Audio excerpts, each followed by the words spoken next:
Many of the abstract expressionist painters ascribed to the philosophy that bigger is better. Because of the tradition of history paintings, we are conditioned to read large paintings as being the best or the most meaningful kind. A painting of a small scale is very passive. It sits politely on the wall, waiting for the viewer to engage with it. A painting of a monumental scale, on the other hand, is much more assertive. It seems to project from the wall into your space, like it's trying to engage with you. The American painter Robert Motherwell was a huge proponent of this philosophy. Motherwell made work with such large, bold marks that he was known to paint with brooms instead of brushes. Another key painter of abstract expressionism was Willem de Kooning. De Kooning is one of the many European artists of the World War II generation who expatriated to the US.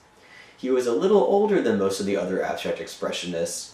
Having brought the European modernist tradition with him, he was something of a mentor figure to these younger artists. De Kooning, like Pollock, is referred to as being an action painter. The energy that he expelled is documented on the surface of his paintings, like a literal attack on the canvas. De Kooning's marks are more controlled than Pollock's drips. This is because he used a brush to apply paint directly to the canvas.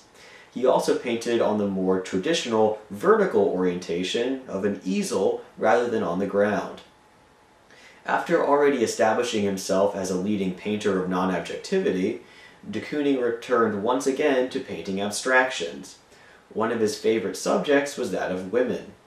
De Kooning's women paintings have all the energy and violence of his earlier work, but they no longer upheld the abstract expressionist ideals of ultimate flatness.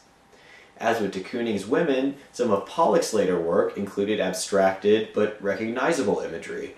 Even though these paintings feature the same drip technique that Pollock was known for, some of his supporting critics dismissed this work because it does not fit into their narrow theories of painting.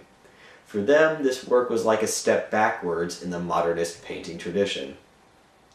Not every abstract expressionist painter was interested in the expressiveness of thick, gloopy paint. Helen Frankenthaler was not an action painter like Pollock, de Kooning, or Motherwell. Her paintings conveyed an ethereal, liquid quality that reflected her style of application.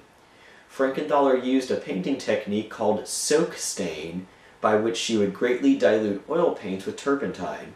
She then let the fluid paint soak into the fibers of raw, unprimed canvas. The resulting shapes would often be surrounded by halos created by the leached oil. The negative side of the soak stain technique is, of course, that the acids of the oil paint will eventually rot through the fibers of the raw canvas. Like Willem de Kooning, Mark Rothko was another European-born artist who brought the modernist tradition with him when he took refuge in the United States. Like Frankenthaler, Rothko was also not an action painter. His paintings were very slow and labored because he applied his medium using the traditional technique of glazing. Rothko is known as a color field painter because of the way that he placed greatest importance on the role of color in his work. As with the European Expressionists, Rothko believed that the color could act independently of form to influence the viewer's emotions. His paintings are all in the same simple format, differently sized rectangles of color stacked atop the rectangle of the canvas. The blurriness of the glazed application makes these shapes of color appear to hover or float over the color of the background. The shapes appear to swell and contract as if the painting is a living, breathing thing. The Black Mountain College in western North Carolina was an epicenter for the American avant-garde from the 1930s through the 1950s. The school was not a traditional degree-granting institution, but more like today's artist residencies. The Black Mountain College was committed to an interdisciplinary approach to art making. It attracted a faculty that included many of America's leading visual artists, poets, and designers. The school lasted for 24 years, during which it brought together some of the foremost artists and thinkers of the time. The legacy of the New York School can be traced in a fairly clear-cut lineage. The younger painters from the 1960s who had been taught by the founding artists are often referred to as being second-generation abstract expressionists.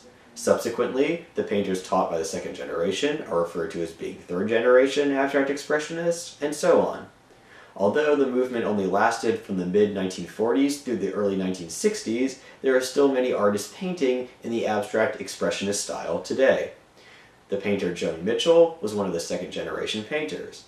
Today, her estate runs the Joan Mitchell Foundation that awards yearly financial grants to working artists.